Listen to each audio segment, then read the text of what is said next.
할렐루야. 오늘 교회 생일 69주년 기념 주일입니다. 특별히 오늘 1, 2부 예배를 통하여서 우리 수준교회가 안디옥 교회에 배울 것이라는 그런 제목을 가지고 또 많은 은혜를 나누었습니다. 오후 예배 시간에는 또 이 본문을 통하여서 우리가 또 69주년 기념 주일을 맞이하여서 우리가 또 이 본문을 통하여서 우리가 또 새겨야 될 말씀이 어떠한 것인가 한번 고민을 하면서 이 말씀을 나누고 또 여러분들과 함께 은혜를 나누기를 원합니다. 기도가 너무 은혜가 돼가지고 제가 지금 목이 메어서 먼저 12절 말씀 한번 보시면 이렇게 나와 있습니다. 우리가 세상에서 특별히 너희에 대하여 하나님의 거룩함과 진실함으로 행하되 라고 이렇게 말씀하고 있습니다. 여러분, 우리가 거룩함과 진실함으로 우리가 날마다 우리의 삶 가운데 가득하기를 주님의 이름으로 축복합니다. 바울이 그의 사도권을 부정하고 있는 그 대적하는 무리들이 포함되어 있는 그 고린도 교인들을 그는 거룩함과 진실함으로 대했다라고 이렇게 말씀을 하고 있습니다. 여기서 거룩함이라고 하는 것은 이 원문에 살펴보니까 이런 뜻이 있었습니다. 솔직하고 정직함, 그리고 진실함은 투명하고 깨끗하고 순전한 마음의 자세, 이렇게 기록되어져 있었습니다. 따라서 이 바울은 어떠한 고난이 오고 또 바울은 어떠한 역경과 오해가 있더라도 사도로서 그는 거룩하고 성실하고 그리고 깨끗하고 순전한 마음을 계속적으로 유지하고 있었음을 우리는 볼 수가 있습니다. 그리고 그러한 마음으로 그 고린도 교인들을 그렇게 대했다라고 하는 것이죠. 인간적으로 보면 바울이 이처럼 정직과 성실로 고린도 교인들을 대한 것은 어떻게 보면 어리석어 보일 수도 있습니다. 왜냐하면 고린도 교인들은 어떻습니까? 좀 오히려 이 바울을 그 사도권에 대해서 의심하고 있었고 그것에 의하여서 또 대적까지 하였습니다. 은혜를 원수로 갖고 있는 그러한 교인들이 고린도에 있었기 때문에 우리가 바울의 입장이라면 좀 어리석어 보일지도 모르겠습니다. 그러나 결코 바울은 인간적인 계산에 따라서 고린도 성도들을 대하지 않았고 끝까지 정직함과 성실함으로 그들에게 나아갔다라고 하는 것입니다. 바울이 그들을 위하는 그런 태도는 변함이 없었다라고 하는 것이죠. 여러분, 사도 바울과 같은 이러한 삶의 태도를 가진 사람이 지금 현재 우리와 함께 살고 있다면 과연 바울을 어떻게 평가를 할 수 있겠습니까?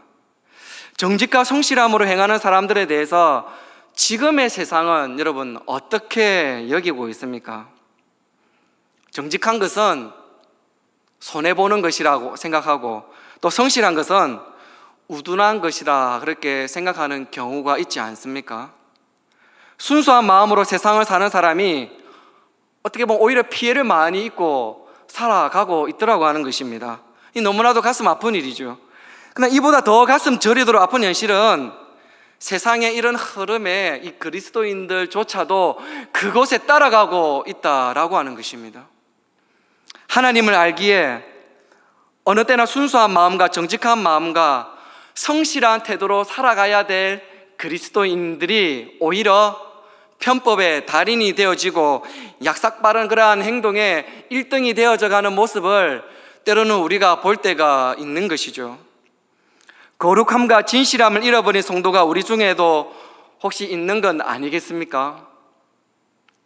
왜 거룩한 하나님의 백성이 되어야 할 성도들마저도 정직을 잃어버리고 순수를 잃어버리고 성실을 버리고 세상을 따라가게 되는 것일까요? 한마디로 정의하자면 순수하고 성실하고 정직하면 손해본다라고 하는 것입니다. 나에게 이익이 없다라고 하는 것이죠.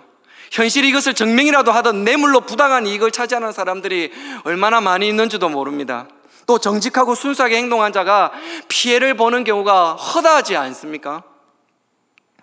그래서 정직과 순수를 버리고 나에게 이득되는 것을 위해 요리조리 머리를 굴리며 방법을 짜내는 것이 허다합니다. 굉장히 계산적인 사람이 되어져 버리는 것입니다. 오늘날 너무나도 풋풋하던 그런 정과 그리고 너그러움 그리고 정직함과 진실됨이 많이 사라져 버리고 말았습니다. 머릿속에서 언제든지 계산기를 두드리면서 무엇이 어떤 것이 나에게 유익한가 그것만을 생각하면서 살아가고 있는 우리의 삶임을 우리는 보게 되는 것이죠. 한치도 양보하지 않으려고 안간힘을 씁니다. 이렇게 사는 것이 더 이익을 남기고 나에게 유익하다라고만 생각하고 그것에 몸을 던지고 살아가는 사람들이 얼마나 많이 있습니까? 그러나 여러분 꼭 기억하시기를 바랍니다.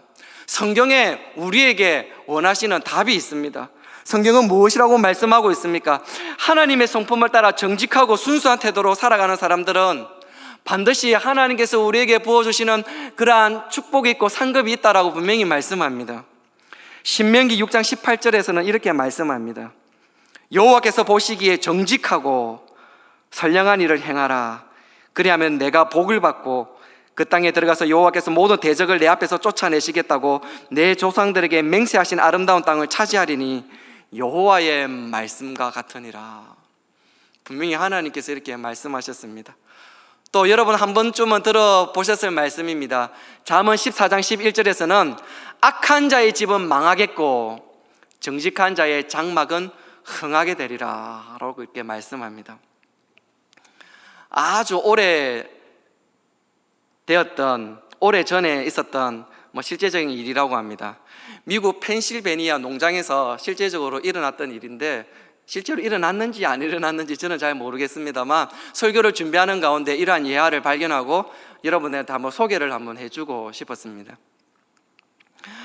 퀘이커라는 신실한, 오늘 우리가 봤던 케이크가 아니고 퀘이커라는 신실한 그리스도인이 살았습니다.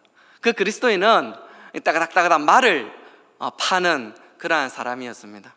그래서 자기 농장에는 아주 튼튼하고 건강한 말들이 많이 있었습니다. 근데 어느 날 어떤 한 농부가 자신에게 와서 이 말을 한 마리 사러 온 거예요. 그래서 딱 말을 보니까 굉장히 건강하고 튼실한 말이 보여서 그 말을 팔게 되었습니다. 말을 팔 때 이 말은 정직하게 그 농부에게 말을 합니다. 이 말은 $150입니다. 그래서 실제 가격은 $100인데 $50는 제가 남겨야 되기에 $150를 받아야 되겠습니다 라고 이렇게 말을 하고 $150를 받고 그 말을 팔게 되었습니다. 그리고 얼마 후에 말을 사간 농부는 그 퀘이커의 그리스도인 퀘이커에게 편지를 한 통을 받게 됩니다. 편지에 어떤 글이 적혀져 있었냐면 이렇게 적혀져 있었습니다. 제가 전에 말의 실제 가격을 $150라고 했는데 그 후에 장부를 조사해 보니까 실제 가격이 $100였습니다. 그러므로 $50를 수표로 돌려보냅니다. 저의 잘못을 용서하시기 바랍니다. 여러분 같으면 그렇게 하시겠습니까? 물론 케이크가 뭔가를 기대하고 보낸 것은 아니었습니다. 그러나 이 사건으로 계기로 인하여서 그에게 아주 큰 이익이 생겼다라고 합니다. 그것은 $50를 받았던 그 농부가 너무나도 기뻐서 그를 만나는 사람들에게 이러한 이야기를 전해줬습니다. 만나는 사람들마다 그 집은 너무나도 정직하니 그 사람과 꼭 거래를 하면 좋겠다. 그렇게 해서 한순간에 그가 $5,000 이상의 유익을 얻게 되었다라고 하는 것이죠.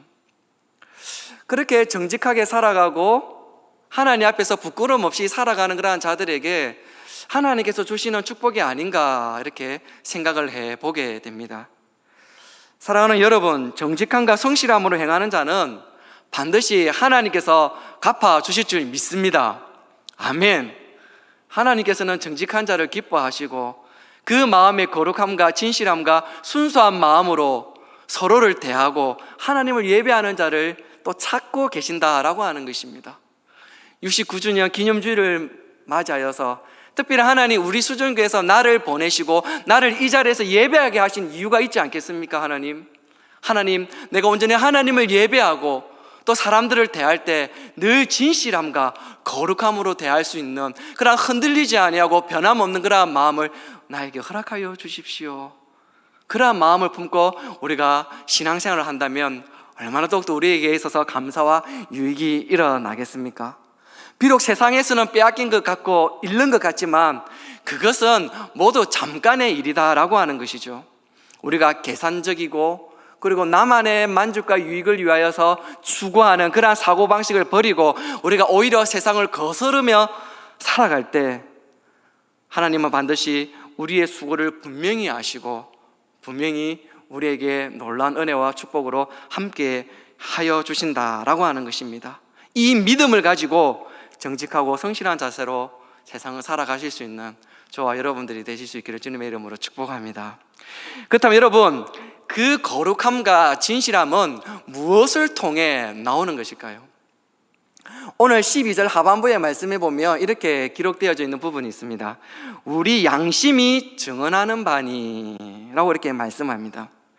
여러분, 바울이 이렇게 고백할 때 당시 그 고린도 교회의 상황이 어땠습니까?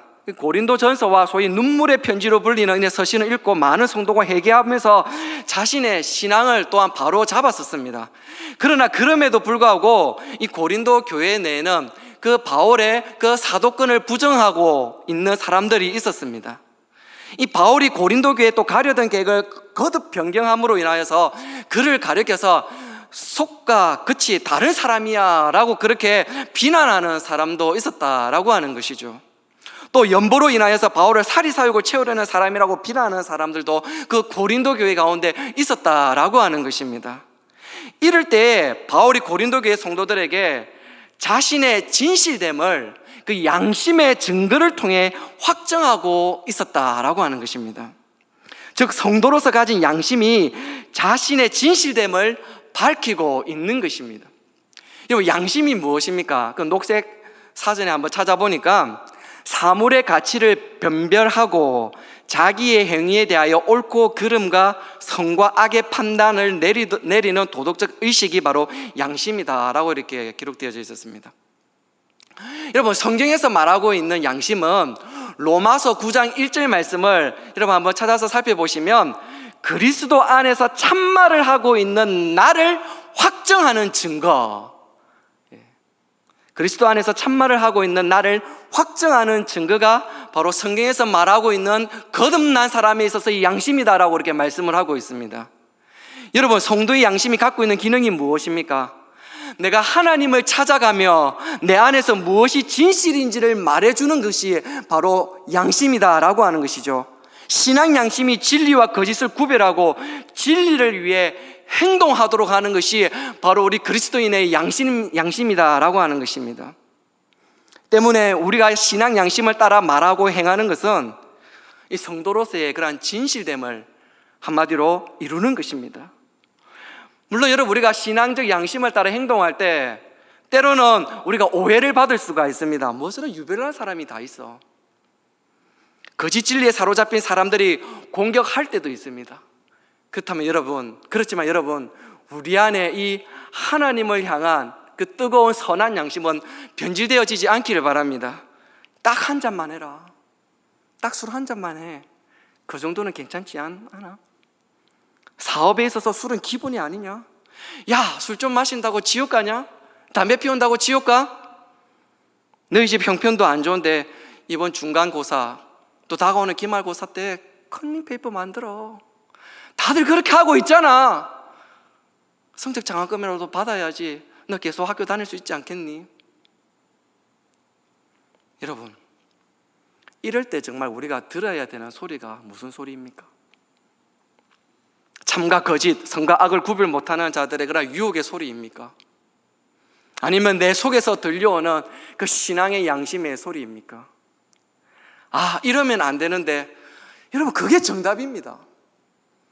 양심 가운데 하나님을 믿음으로 말미암아 여러분 가운데 하나님께서 주신 그런 선한 양심 가운데 그런 말을 들었을 때 안 되는데, 멈춰야 되는데, 그게 정답이라고. 그게 정답입니다. 여러분, 안 되는데 멈춰 서십시오. 돌아서십시오. 내 속에서 꿈틀거리고 있는 그런 성령의 그런 역사가 우리에게 지금 말씀하고 있지 않습니까? 그 소리가 바로 신앙의 소리인 거죠. 근데 지금은 어떻게 하고 있습니까? 그래, 딱 한 잔만 하자. 그래, 이번만 컨닝하지.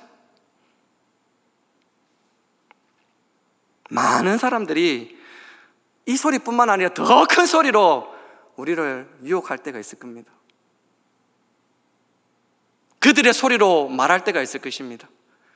그렇다면 여러분, 우리는 어떤 소리를 들어야 될까요? 우리는 신앙인이지 않습니까? 하나님의 사람들이지 않습니까? 오늘 바울은 어떠합니까? 자신을 오해하고 궁지에 몰아넣으려는 그런 사람들 앞에서도 내가 하나님의 은혜로 너희들을 이렇게 대했다, 거룩함과 진실함으로 대했다, 그렇게 담대하게 말을 하고 있습니다. 그가 교만해서 그렇게 담대했습니까? 아닙니다. 바울 안에서 무엇이 진실인지를 알게 하는 그러한 신앙 양심이 그것을 확정했기 때문에 그렇습니다. 그런 말을 들을 때, 여러분들의 유혹하는 그러한 소리를 들을 때 담대하게 선포하십시오. 나는 그리스도인이야. 나는 수정교회 다니는 하나님의 사람이야. 그런 자부심 말이죠. 아무리 상황이 뒤틀리고 적대하는 사람들이 많아도 우리는 신앙 양심이 말하는 진리의 소리에 우리는 귀를 기울여야 될 것입니다. 그럴 때 우리는 하나님이 원하시는 바른 신앙의 길을 갈 수가 있을 것입니다. 결국 우리가 선한 양심을 담대히 지키고 행하며 나갈 때 우리는 서로 자랑이 될 수 있다라고 이렇게 말씀합니다. 여러분 14절 말씀을 한번 보시겠습니까? 너희가 우리를 부분적으로 알았으나 우리 주 예수의 날에는 너희가 우리의 자랑이 되고 우리가 너희의 자랑이 되는 그것이라. 여러분, 너희는 누구고 우리는 누구입니까? 너희는, 여기서 말하는 너희는 고린도 성도들이고 우리는 바로 바울 그리고 바울 전도팀을 의미하죠. 이들 서로가 자랑이 된다라고 이렇게 말씀을 하고 있습니다. 참 이상한 일이죠.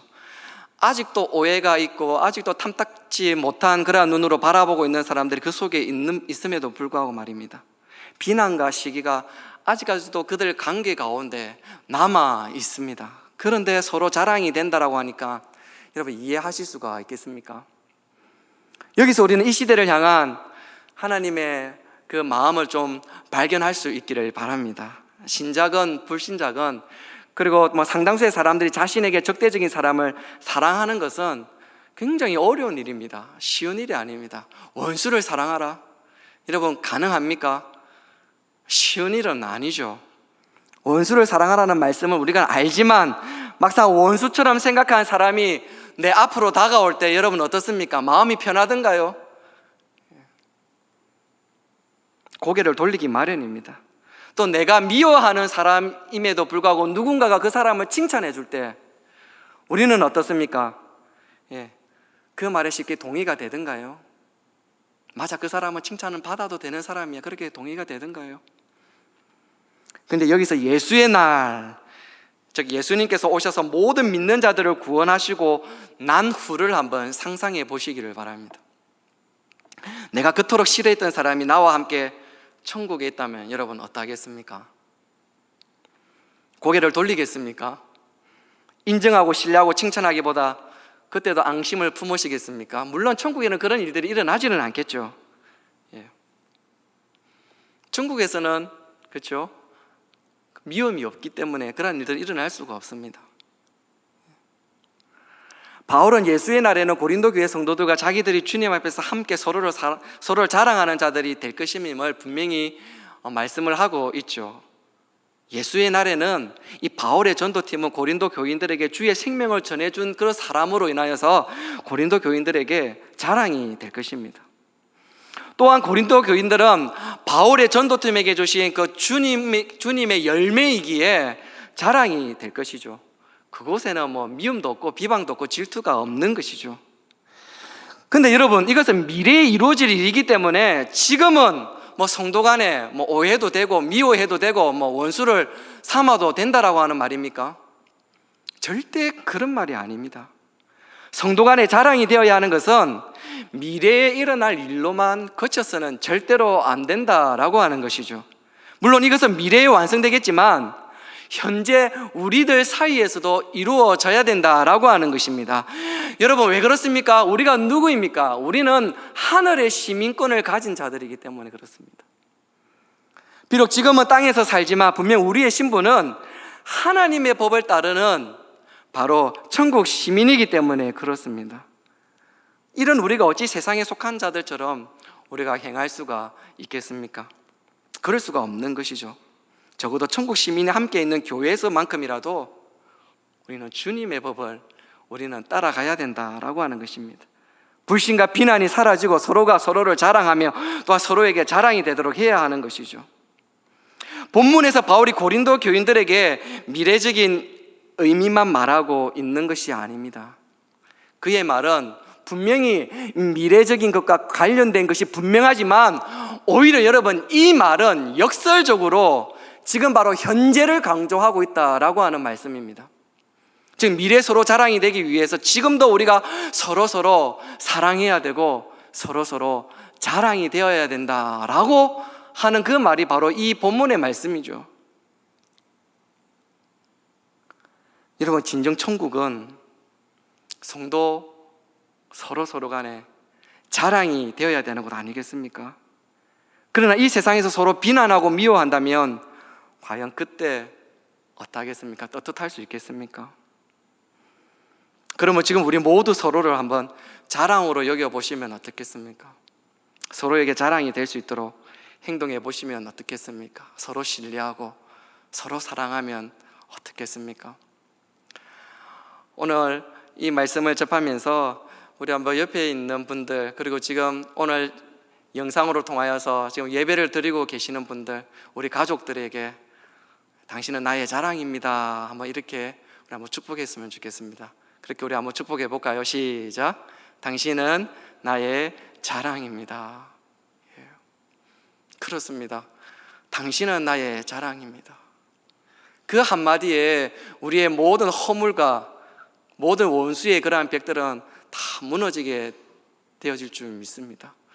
69주년 기념주일을 맞이하여서 우리가 서로 성도 간에 이러한 마음이 더 깊이 자리 잡는다면 우리 수준계는 더욱더 앞으로 69년, 앞으로 70년, 앞으로 100년 더욱더 더 든든히 세워져 갈 수 있지 않겠습니까? 당신은 나의 자랑입니다 라고 이러한 고백 가운데는 서로의 미움도 없고 서로의 사심도 없고 원망도 없고 불평도 없는 것입니다. 당신은 나의 자랑입니다. 내가 당신을 사랑하고 존중합니다. 여러분, 마음으로만 그쳐서는 절대로 안 됩니다. 우리가 입으로 표현할 수 있어야 되고, 그리고 우리가 행동으로, 우리가 그 삶으로 드러내어야 그것이 바로 우리의 삶 가운데 드러나는 바로 하나님의 그러한 살아계심이 역사이지 않겠습니까? 사랑하는, 특별히 이 자리에서 지금 예배로 함께하고 있는 우리 젊은이들에게 축복합니다. 정말 이제 여러분들이 수준교회를 이끌어 나갈 주역들이 되어야 되지 않겠습니까? 앞으로 10년 후, 20년 후 아마 여러분들은 정말 우리 교회의 강력한 허리로 이렇게 중심 역할을 하고 계실 것입니다. 그래서 여러분들이 지금 이 시기에 정말로 교회를 자랑스러워하고 성도들을 자랑스러워하고 내 옆에 있는 지체들을 자랑스러워할 때 우리 교회는 흔들리지 않을 줄 저는 믿습니다. 주님의 안에, 그 주님의 사랑 안에서 함께 지어져 가고 함께 엮여져 가고 서로 진실함과 거룩함과 또 우리 안에 하나님께서 주시는 그러한 선한 양심과 그리고 서로를 향한 그러한 자랑으로 나아갈 때 우리 수정교회는 더욱더 아름답게 세워져 가리라 저는 믿습니다. 여러분, 그 일들에 여러분 한번 동참해 주시지 않겠습니까? 말씀을 사모하고 그리고 더욱더 거룩함과 진실함과 순수함과 그리고 선한 양심과 또 서로를 바라볼 때 참 내 자랑으로 말미암아 하나님, 내가 온전히 주님의 몸된 교회에 거룩한 허리로 준비하며 나아가겠습니다. 주님 은혜를 다하여 주십시오. 그럼 오늘 이 방송 예배를 통하여서 예배를 가운데 있는 우리 장년 여러분들에게 축복합니다. 여러분, 날마다 우리의 자녀들을 자랑해 주시면 좋겠습니다. 믿음의 우리 후배들, 우리 믿음의 다음 세대를 자랑해 주십시오. 그 자랑으로 말미암아 우리 수준교회는 더욱더 사랑이 풍성하게 변하게 되어질 줄 믿습니다. 오늘 이 말씀을 기억하고 늘 우리 수정교회가 든든하게 세워질 것을 믿고 또 그 가운데 하나님 우리를 사용하여 주십시오. 이러한 믿음의 고백으로 살아가실 수 있는 복된 저와 여러분들이 되어지시기를 주님의 이름으로 축복합니다.